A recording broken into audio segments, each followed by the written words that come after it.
This is your reality check.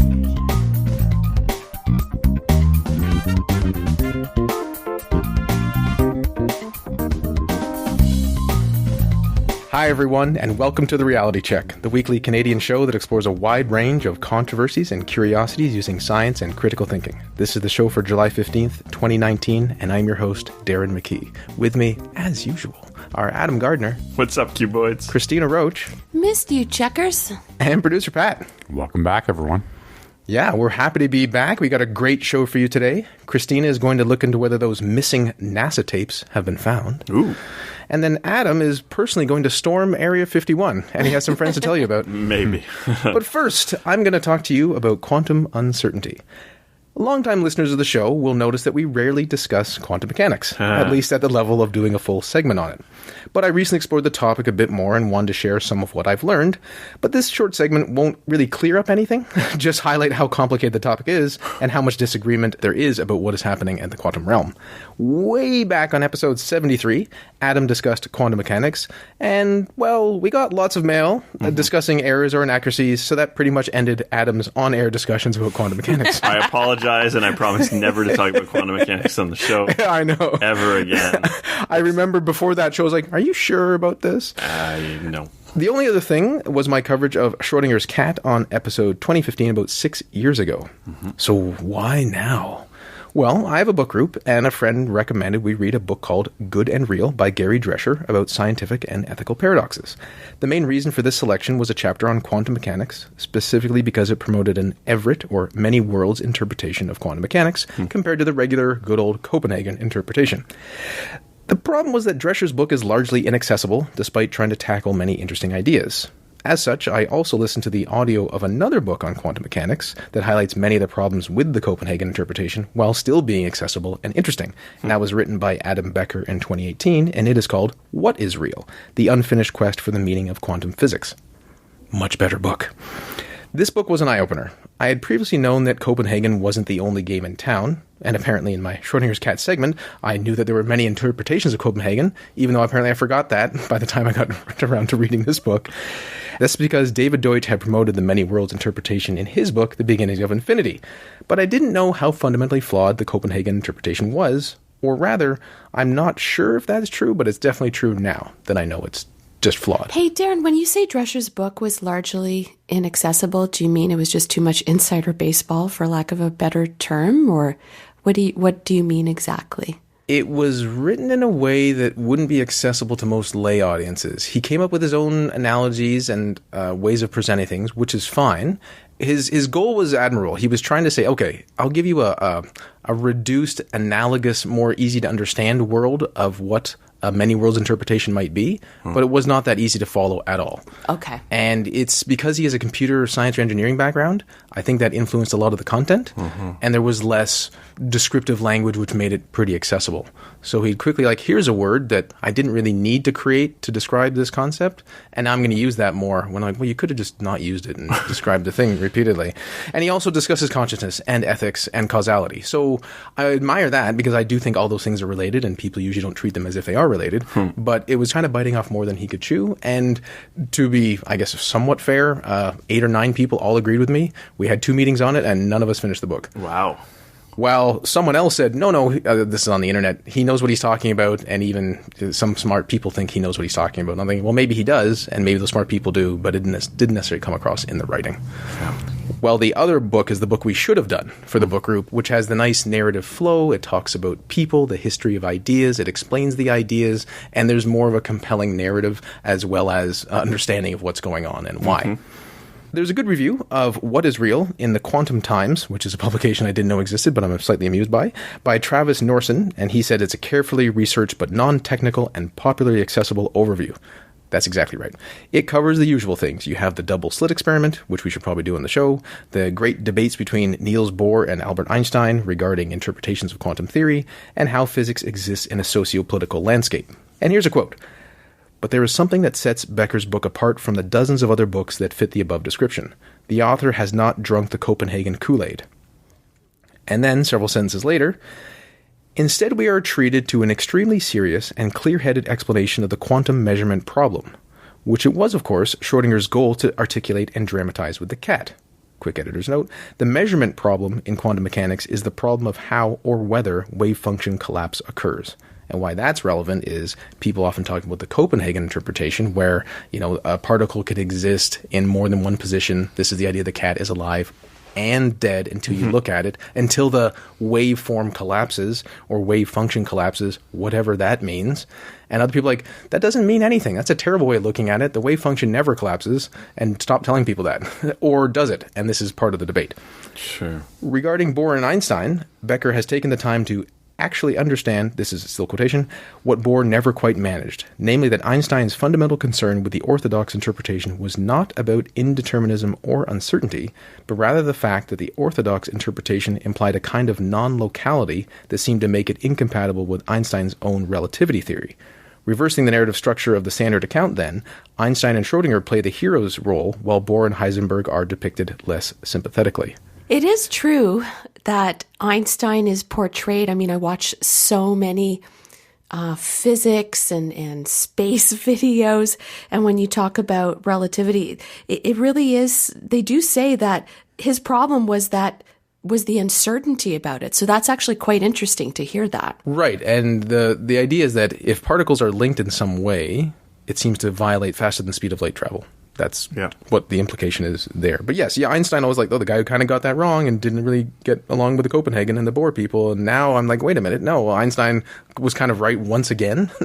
Good for him. In some ways, this book, the What is Real book, is a history of the idea of the Copenhagen interpretation versus others, like how it came to be.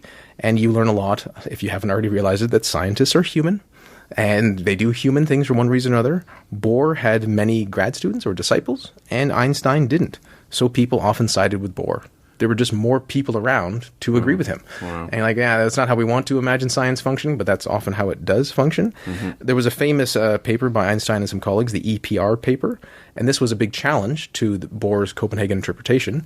And Bohr wrote a reply to it, but this book says few actually even read the reply. But because the great Dane Niels Bohr wrote a reply, they're like, I assumed it addressed the whole thing. Oh, wow. And also, just to give a hint of how complicated this is, Bohr made the reply a priority, and it took him 6 weeks to finish. And also, one of the key people involved was blacklisted, and he was a key person, but was stuck in Brazil because of his political beliefs at the time, the communism in the 1950s. Oh, my God. And even you have very smart people like John von Neumann, maybe one of the smartest humans that have existed. He's making errors. Wow. So not only did von Neumann make an error in a proof that was pointed out by a woman in the 1930s, which no one paid attention to, and it didn't get any traction for 40 years. Wow. And this is a paraphrasing Drescher, the other book. It was von Neumann, of all people, that stuck in consciousness as an observer of all things. Yeah. I know. So now I'm far more sympathetic to, we'll say, New Agey woo people say, well, no, you need consciousness to collapse the quantum waveform. I'm like, John von Neumann thought that too. Yeah. Well, maybe sympathetic is not the right word. Well, that's the word I would use, Christina. You can use whatever one you want to use. Yeah. Well, hopefully you found all that I've said decently interesting, although perhaps not informative. My main point is that I've updated my understanding of quantum mechanics both upward and dramatically downward. There are so many smart people that disagree, and may even disagree about what they disagree about, that I feel less capable of saying anything reliable on the subject beyond pointing out these complications. In my Schrödinger's cat segment, I said quantum mechanics is the physics of the very small, which is what I've thought most of my life, but many don't feel that way. Some people think quantum mechanics encompasses everything. And how many worlds? Does that mean an infinite number of worlds? Well, that depends on who you talk to. I was like, well, when you have infinities, you can just make the math work out kind of however you want, depending on your other assumptions when you're dividing infinity by infinity, which, both works and doesn't at all. Yeah. What is an observer? Well, there's a huge range of ideas on that. Yeah. Some people are like, well, it's just the act of making any observation. It could be like an animal, like a rat, or it could be a human, or it could be the measurement apparatus itself. It does the thing. And someone's like, well, no, once the measurement apparatus is involved, it becomes part of the whole quantum process. And everything that becomes more and more involved becomes also so-called entangled with the quantum experiment, which is why it can encapsulate the entire universe. That's one perspective.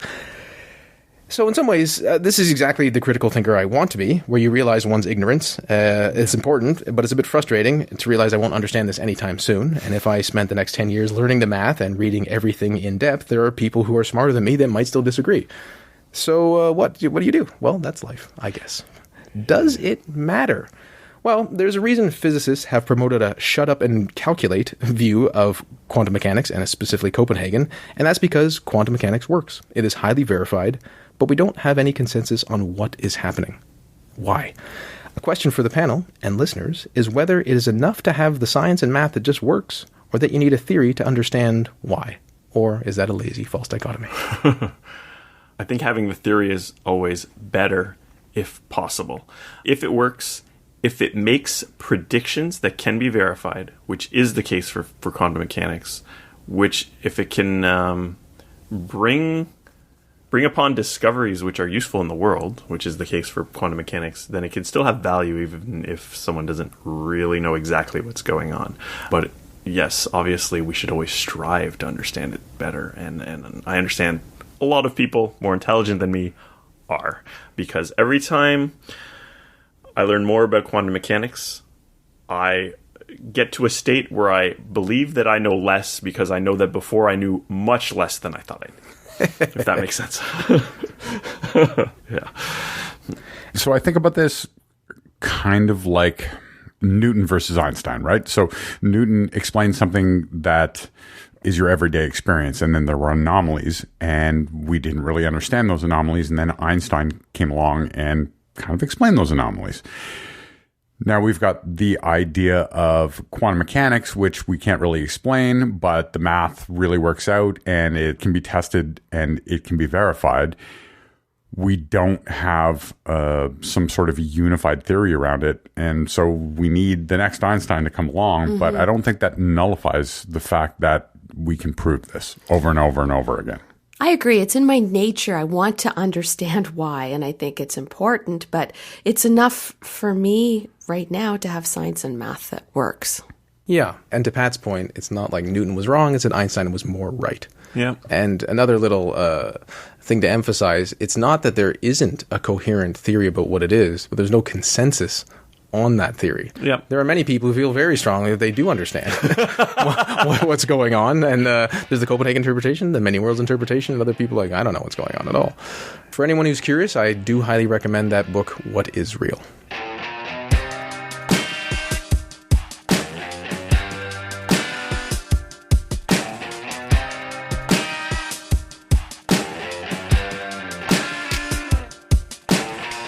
And now we talk to Christina about the moon landing tapes, which we know are fake.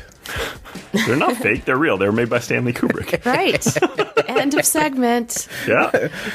Well, it is a historic day, guys. 50 years ago, as of the day we taped this reality check episode, Apollo 11 was launched from Kennedy Space Center in Florida at 1332 UTC. For anyone who's curious what that means, that is 9:32 ET, and that is the Coordinated Universal Time.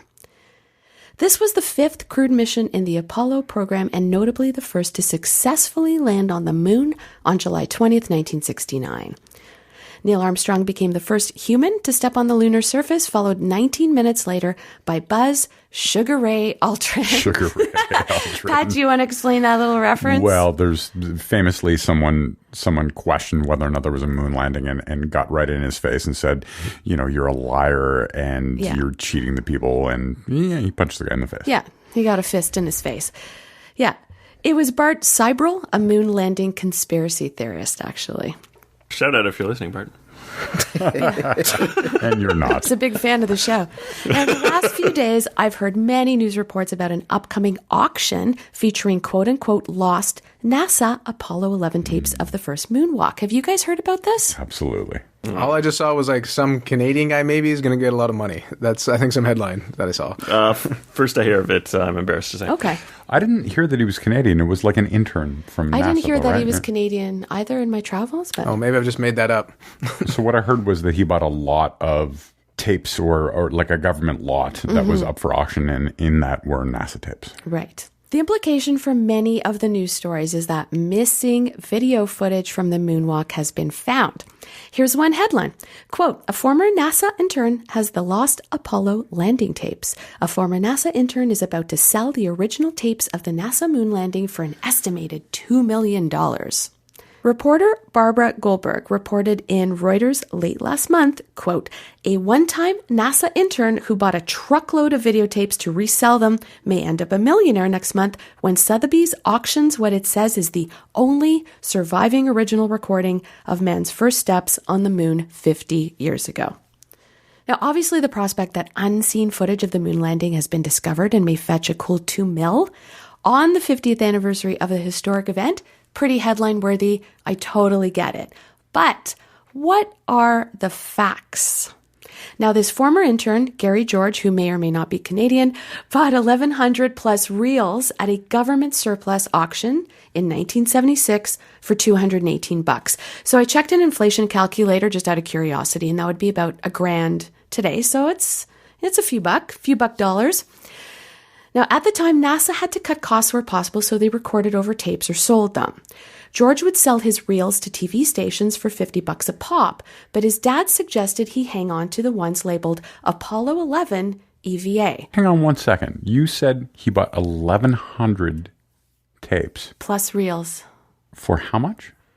$218. And then he was reselling them at $50 a piece. He sold some. I don't know if he sold all of them, but he sold some to a TV station at $50 a piece because this tape was pretty valuable. But presumably it's not what's on the tape, it's the reusability of the tape. Yes, exactly. So NASA is pretty bad at math. Now, for anybody who is not aware, EVA stands for any activity done by an astronaut or a cosmonaut outside of a spacecraft beyond the Earth's appreciable atmosphere. Now, is it plausible that an agency like NASA could be so cavalier about such important historical footage that an original moonwalk videotape with lost footage ends up in a box at a surplus auction?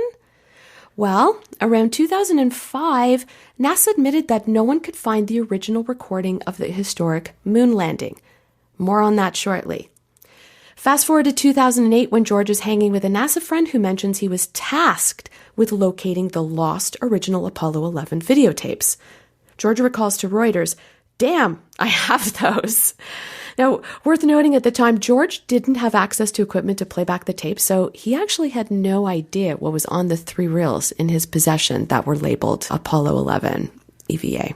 Now, fast forward again to 2019, and Sotheby's is claiming videotapes of Armstrong and Aldrin's stroll in the Sea of Tranquility are so unusual they could fetch $2 million. Now, little side note, checkers. Little exaggeration or artistic license, if you will, in the headline I read you earlier. If you remember, it said, a former NASA intern is about to sell these tapes for an estimated $2 million. That's a stretch. It could fetch $2 million by Sotheby's estimation. Just wanted to point that out. Headlines are important. Now, NASA has stepped forward and pretty much called Sotheby's out, saying the tapes going up for auction on the 50th anniversary of the moon landing are not as precious as the auction house or their PR people make it sound. As reported in the Sacramento Bee a couple of days ago, NASA finally issued a statement last week to help resolve any confusion about, quote, 2 distinct events that seem to have become conflated. The space agency clarifies in its statement that the original data contained images from the Westinghouse camera on the moon. To be clear, the word original is used in the sense that they directly recorded data transmitted from the moon. So the actual missing tapes were recorded from Apollo 11's slow scan television, SSTV, telecast in its raw format on telemetry, data tape, and subsequently lost. These data tapes were recorded as a backup in case the live television broadcast failed. Can you imagine if the live broadcast had failed? Oh, boy. Yeah. The only recording of the moonwalk we'd have would be Michael Jackson. Heyo. Now, the statement concluded, quote, if the tapes are as described in the sale material, they are 2-inch videotapes recorded in Houston from the video that had been converted to a format that could be broadcast over commercial television and contain no material that hasn't been preserved at NASA. In other words, not the missing tapes, and NASA hasn't technically lost any of the Apollo footage, just the original telemetry tapes. Now, Sotheby's clarified it has never claimed it was auctioning off the original tapes NASA searched for, even though they kind of totally did. Sotheby's maintains the tapes contain, quote, the earliest, sharpest, and most accurate surviving video images of man's first steps. That's a bold claim that doesn't seem to be It verified is. with what NASA's saying. Now, Stephen Slater, a NASA historian, archive specialist, and archival producer on the Apollo 11 documentary, so he knows his stuff. He's cited in the Sacramento Bee article as having reached out to the Reuters reporter and Sotheby's to clarify that George's reels are not the only surviving tapes. In the article, he says, quote, I checked Sotheby's press release, in which they actually claim that they are the best surviving NASA videotape recordings, which is slightly less sensational. However, both claims are categorically untrue. He goes on to say, as for being able to say they are the best according to whom? It's hard to find anyone who can definitively say one way or the other, because there's no official authority on such matters. It may mean they can get away with it. The claims are hard to refute without getting real technical. End quote. Does anyone even have the equipment to play these tapes any longer? Certainly not the person who owns them. That's a good question. Yeah. But George finally saw the tapes when he saw them in a facility, I believe, in California after having contact NASA about this. So I don't know what equipment you need to view them, but yeah, not something you can get at Best Buy. Right. Now, NASA concluded the data tapes searched for in 2005 were erased and reused since the data was preserved elsewhere. And I've linked to a comprehensive wiki entry about the missing tapes on our show notes at trcpodcast.com. That's a pretty good website. The search was not fruitless. It turned up high-quality broadcast footage, including the video that was sent directly from Houston to CBS. According to Slater, the Sotheby's tapes are apparently from a pool feed shown at the MSC Auditorium in Texas. So there you have it, the facts. It's interesting because I'd for sure heard, that some level of tapes had been lost and that what they had, I thought it was like a video recording of a TV screen or something like that. It sounds like what you're saying is it was something a little better than that. So when I originally heard this, when you mentioned it a few minutes ago, I thought, wow, like this could be that missing thing. But it sounds like it's not all that amazing at all, which is too bad. Still kind of a cool piece of memorabilia, but maybe not millions of dollars cool. Or maybe still because I don't know how many other tapes there are and where are they and who has them. Yeah. So I think there are rich people who just have money and they don't know what to do with. Yeah. And they're like, oh yeah, okay, I'll invest in that. And 5 years later, it probably doesn't go down in value. Yeah. But as Pat said, I'm like, who can play these things? That's a curiosity I have too. Yeah, if you're gonna pay $1 million for it, then you can pay $10,000 or whatever it's going to cost you to get the setup to either convert it or play it or whatever it is. I mean, at the end of the day, it's a magnetic tape. You get that data off the magnetic tape, and it's just a matter of processing it somehow. But number one, you're not going to see anything that hasn't already been seen. And number two, didn't they reprocess this stuff a number of years ago so that it's in the best definition it could possibly be?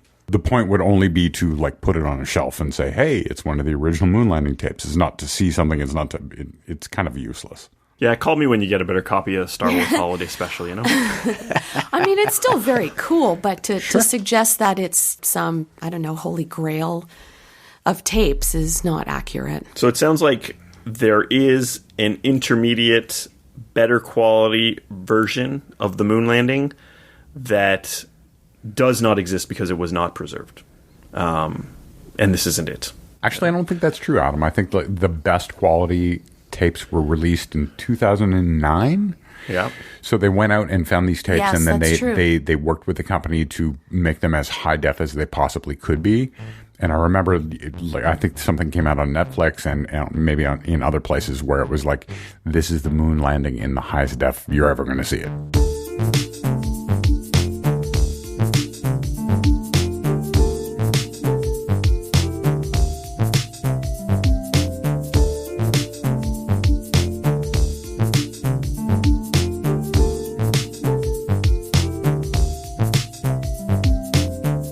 Thanks, Christina. And now we turn to Adam for an unprecedented segment on Area 51. That's right, Darren. So, are over 1 million people planning to storm Area 51 in September? A Facebook event seems to suggest that this is the case, and this will almost certainly not happen. Though this event was reported widely in the media, a modest amount of investigation shows it's a total joke. Now, a bit of background on Area 51. This is a pretty big topic, and I did cover this back on episode 259, which was done back in 2013. Area 51 is a name used to refer to a part of a detachment of a U.S. Air Force base in Nevada. The area was used for aircraft testing in the 1950s. Many UFO sightings occurred in these years where unidentified flying objects were simply test flights for a number of aircraft, many of which flew significantly higher than civilian or military crafts did at the time, including some with unconventional shapes. So there's details, and I talked about it in the other segment, that talk about the shape of that planes and why people may have had a lot of reports at the time. Now, the main conspiracy theories about Area 51 are that it would include the remains of a craft, technology, or aliens recovered in the 1947 Roswell UFO incident. So basically, a craft landed in a ranch near Roswell, and the official story was that it was a weather balloon. In the late 70s, the claims that it was an alien craft began being made, and that the U.S. government had recovered aliens from it.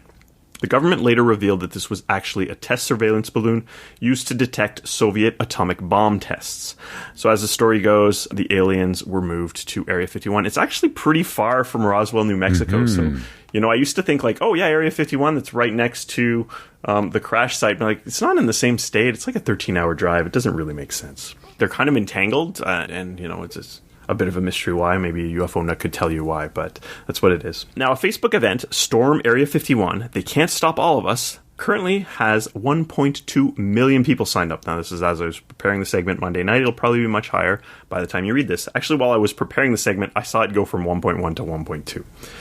Now, the event is scheduled for September 20th from 3 a.m. to 6 a.m. That's not really convenient for me, especially in that time zone. If only a fraction of them show up, this would be something, right? Now, the description of the event reads, and I quote, "We will all meet up at the Area 51 Alien Center tourist attraction and coordinate our entry. If we Naruto run, we can move faster than their bullets. Let's see them aliens." Ooh. Let's break this down. Naruto is a terrible yet popular anime and manga series in which the annoying main character Naruto runs with his arms dangling behind him to go faster. So it's like kind of to be more aerodynamic and reduce drag.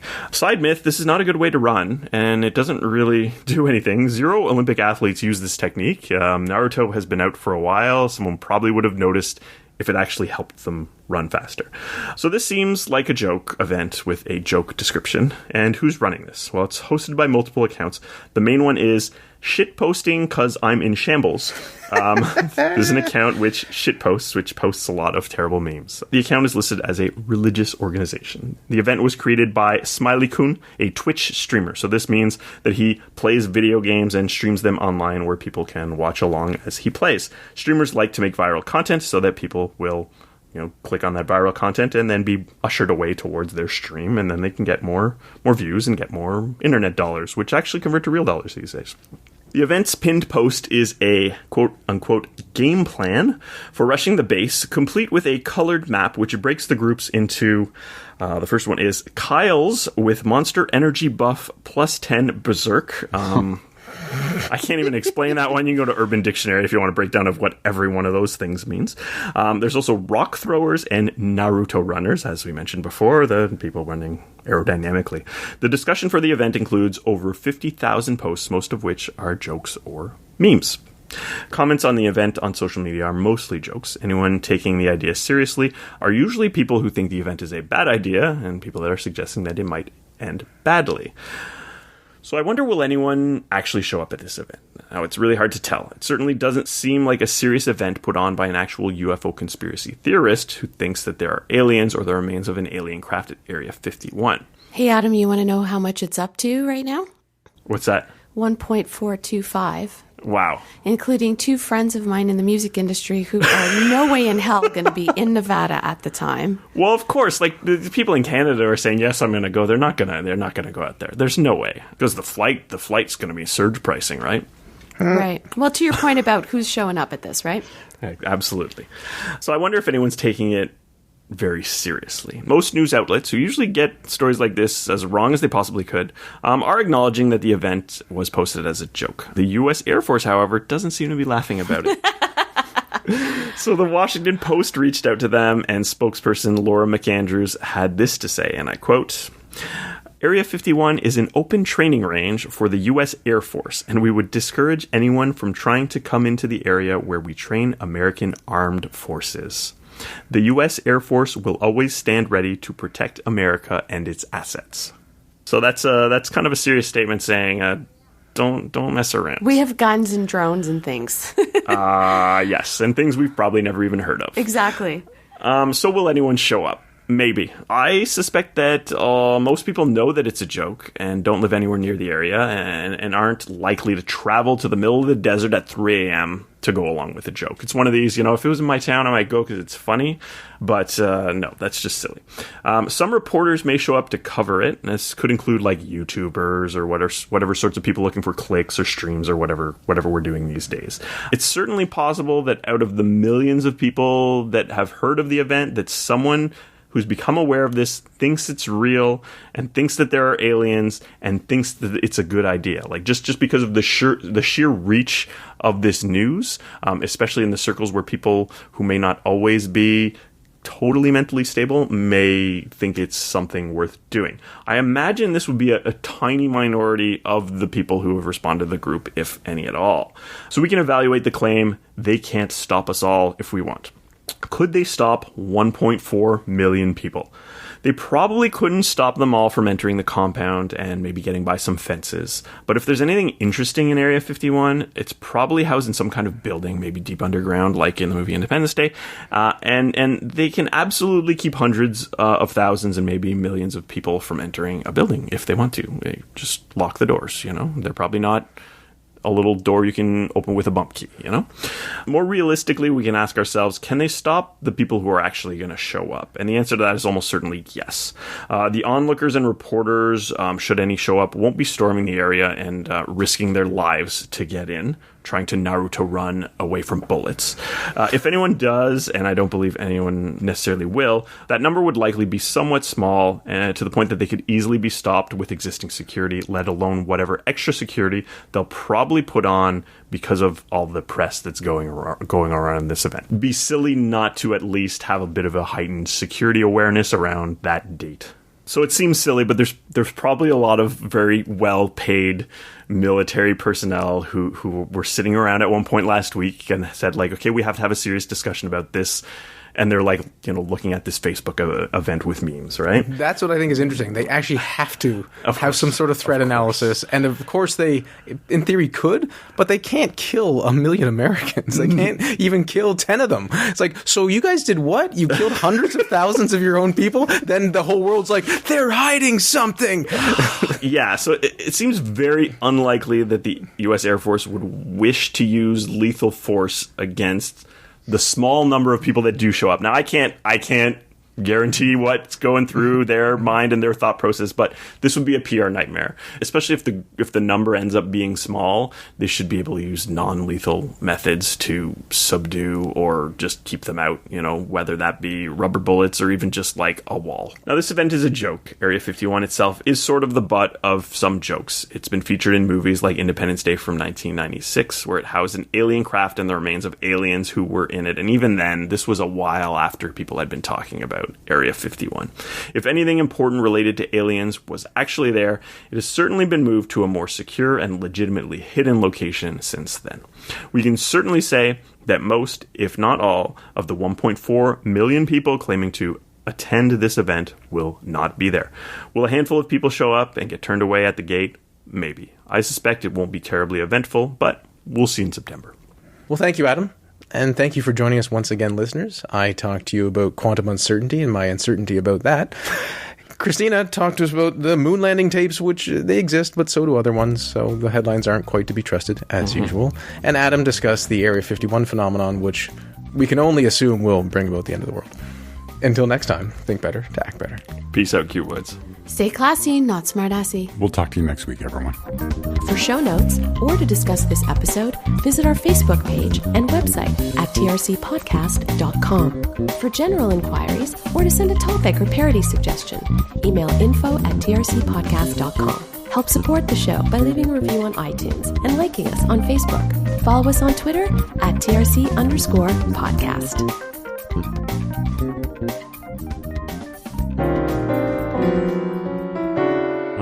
takes. I'll say that again because every time I say Goldberg, I hear Darren in my head going Goldberg or whatever. Goldberg and the Raiders. The thing is, they do have time machines. You just don't have the technology now to run them. It's